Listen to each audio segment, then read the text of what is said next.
और देखिए, हिजबुल्लाह के चीफ नसरल्लाह को मारने के लिए इजराइल ने जिस बम का इस्तेमाल किया उसकी तस्वीरें भी सामने आई हैं। नसरल्लाह के ठिकाने पर बंकर को उड़ाने वाले एक टन के वजन वाले 85 बम गिराए गए। नसरल्लाह पर इजराइल ने जो बमबारी की है उसकी तस्वीरें भी आपके सामने हैं। जिस बम से मारा गया है नसरल्लाह वो आपके सामने है, उनकी तस्वीर। इसी के जरिए उस ठिकाने को तबाह किया गया जो हेडक्वार्टर हिजबुल्लाह का।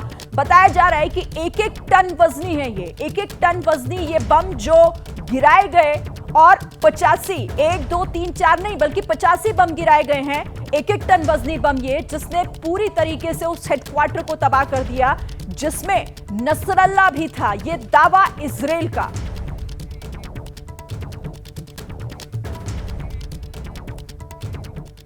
और देखिए, अब आपको बताते हैं कि मोसाद ने हिजबुल्लाह को किस तरह से खात्मे की कगार पर खड़ा कर दिया है। अब तक कितने हिजबुल्लाह कमांडर मारे गए ये भी आप जान लीजिए। आपको इस बड़ी वॉल पे मैं बताती हूं। ये देखिए, मोसाद का ऑपरेशन किस तरह से। इब्राहिम अकील मारा गया, ऑपरेशन हेड हिजबुल्लाह। वसीम अल तबली राडवान फोर्स का कमांडर है। अबू हसन समीर ये भी मारा गया, राडवान फोर्स का पूर्व कमांडर। फिर यहां पर आप देख रहे हैं फाउद शुक्र, मिलिट्री कमांडर है हिजबुल्लाह का, ये भी मारा गया है। फिर दूसरी तरफ अली कारगी, दक्षिणी फ्रंट का ये कमांडर था कारगी। तालिब समी अब्दुल्ला, नासिर यूनिट का कमांडर, ये भी मारा गया है। मारा गया मोहम्मद नासिर भी, अजीज यूनिट का कमांडर। अबू अली रिदा हालांकि जिंदा है, बादेर यूनिट का कमांडर। लेकिन हसन नसरुल्लाह का ये जो पूरा किस तरीके से हिजबुल्लाह का खात्मा और कैसे एक एक कर ये कमांडर जो हैं वो मारे गए हैं। मोसाद ने कैसे अपने उस स्ट्राइक में, अपने उस हमले में ये सब तबाह कर दिए हैं, सब मारे गए हैं। एक एक नाम, हसन नसरुल्लाह भी, यानी कि जो चीफ है हिजबुल्लाह का हसन नसरल्लाह, वो तो मारा ही गया, लेकिन ये कमांडर भी मारे गए हैं।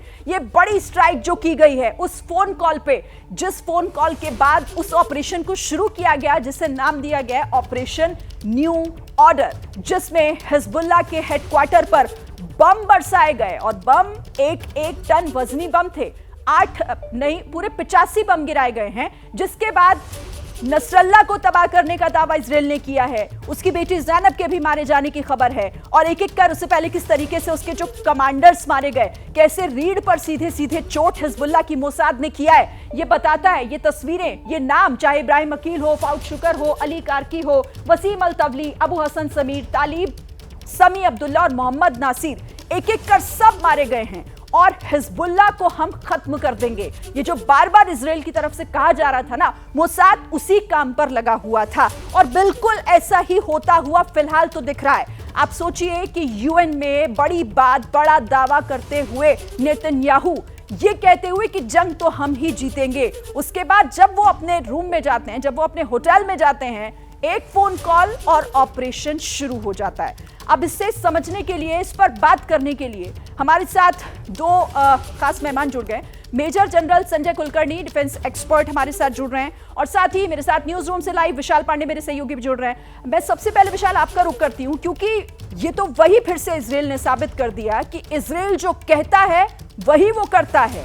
यूएन में कहा जंग हम जीतेंगे, और उसके बाद हसन नसरुल्लाह के खात्मे का दावा।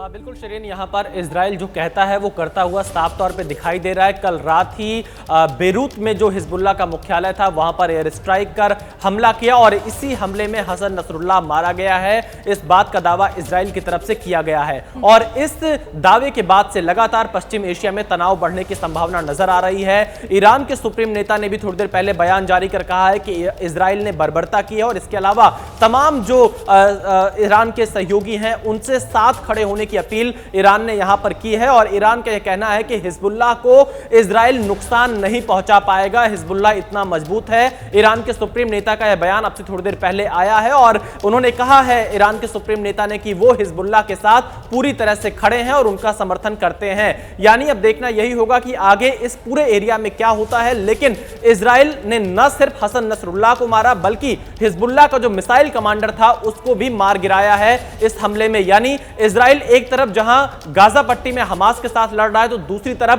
पिछले एक हफ्ते में लेबनान में हिजबुल्लाह के जो भी ठिकाने हैं, अधिकतर हमले इजराइल की तरफ से उस इलाके में किए जा रहे हैं। और फिलहाल इजराइल की जो पूरी सेना है उत्तरी इजराइल में भी उसे अलर्ट मोड पर रखा गया है। अगर किसी ग्राउंड ऑपरेशन की जरूरत इजराइल को महसूस होती है तो जल्द ग्राउंड ऑपरेशन भी इजराइल लॉन्च कर सकता है हिजबुल्लाह के खिलाफ। शरीन, बिल्कुल। जैसे ही घड़ी का काटा दोपहर 2:30 पे आए, बबीता जी का दिल सास बहू साजिश के लिए मचल जाए। और ये है इनकी बहू, पूरे दिन ऑफिस की टेंशन हो जाए गॉन जब ये करें अपना फेवरेट शो फ्री टाइम पे ऑन। इनकी तरह आप भी देखिए अपना फेवरेट शो अपने टाइम पर और डाउनलोड कीजिए एबीपी लाइव ऐप अपने स्मार्ट टीवी पर।